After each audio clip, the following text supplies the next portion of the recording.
So about an hour ago on the Diablo 4 subreddit, Pez Radar, Adam, the community manager, said that there's going to be a patch 1.3.0a coming later tonight in about a couple hours or so. Might already be out by the time that you're watching this video.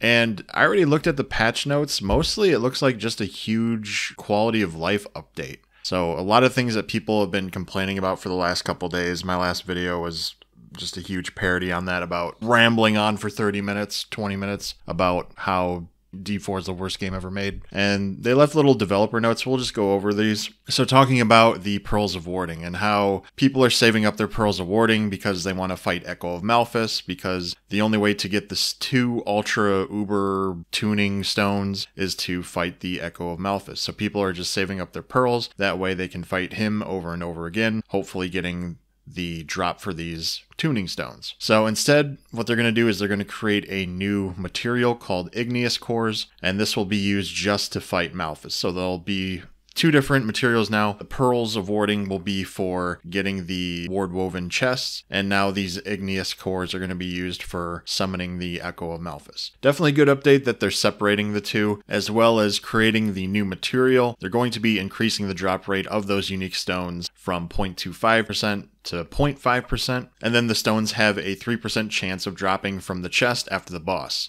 And defeating him will reward more legendary items. Additionally, item level 925 items will drop more often. But there are some negatives that come with these updates as well, and that is that they are changing the level of Echo of Malphas from 85 to 100 and increasing his health pool by 30%. So for me personally, I haven't fought Echo of Malphas yet. I'm not high enough level, and it sounds like I'm going to have to wait even a little longer now to fight him, which is fine. That's endgame content. It's not important. It's Seneschal upgrades, which everyone has been complaining about isn't even worth doing. So next we move on to the Seneschal companion. A lot of people, a lot of popular streamers complaining that the Seneschal isn't powerful and just kind of a waste of space. He's never in the same room as you, doesn't deal enough damage. So they're making some changes for that. The crafting a governing or tuning stone from the vendor will now always cost 200 shattered stone and 20 iron chunks regardless of level. It was so if you were higher level, then it would cost more shattered stones, but now they're just going to make that a flat 200 across the board. If you find a governing or tuning stone that you already have at max level, it's already level 10, then you're going to get 150 to 200 shattered stone. They're also going to be dropping in the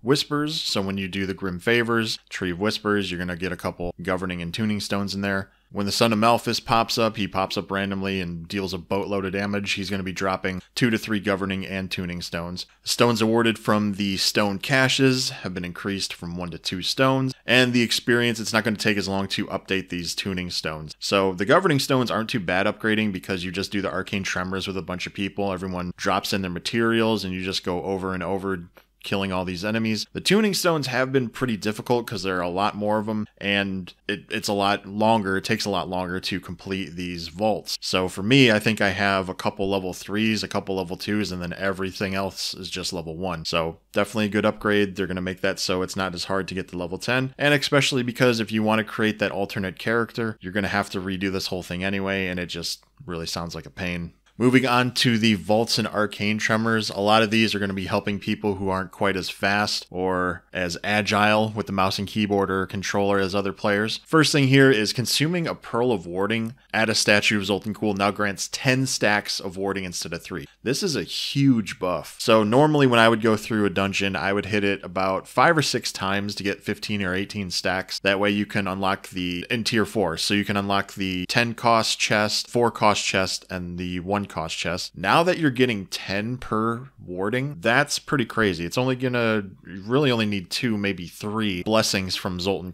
to basically get guaranteed that you're gonna get those chests at the end of the vault. Increasing the max stacks from 300 to 999. Were people actually going that high? Like that's kind of crazy that people were stacking their wardings that high. I mean, maybe just to see how high it went. I can't imagine that someone would actually need that many. And then these ones are, these kind of all stack together. They're increasing the grace period for when you lose stacks from your blessings. So normally it was per 1 second. They're increasing that to 1.5 seconds. So like they say, if 3 darts hit you in the span of 1.5 seconds, now you only lose 1 stack instead of 3. And this kind of ties in with the 3 bottom bullet points here, where they're decreasing the projectile speed from the dart hazards by 20%. They're decreasing or reducing the hitbox for the floor-based traps and the spike hazards, and also the spout hitbox for the pillars that have like the 3 spouts coming out and rotating by 15%.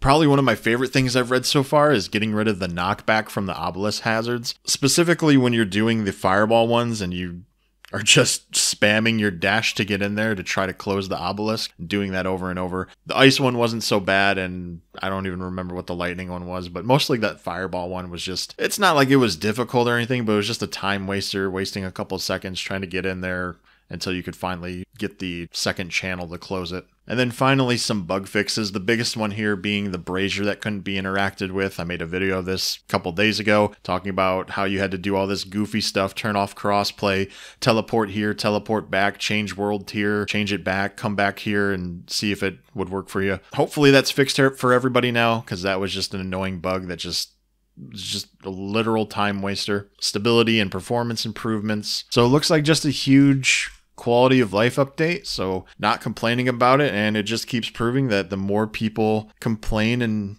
bitch about the game, that Blizzard will step up and fix it. So I mean, I think it goes over the top at times, especially at the start of a season. It's funny when people say that season 2 was so much better than season 3, when how easy people forget 3 months ago. People were complaining a lot about season 2 as well. It's just they're remembering the end of the season after all these quality of updates and all these patches have been put in. So season 3 is going to be fine. It's going to be a lot better. This is a step in the right direction like always. What a fun week so far.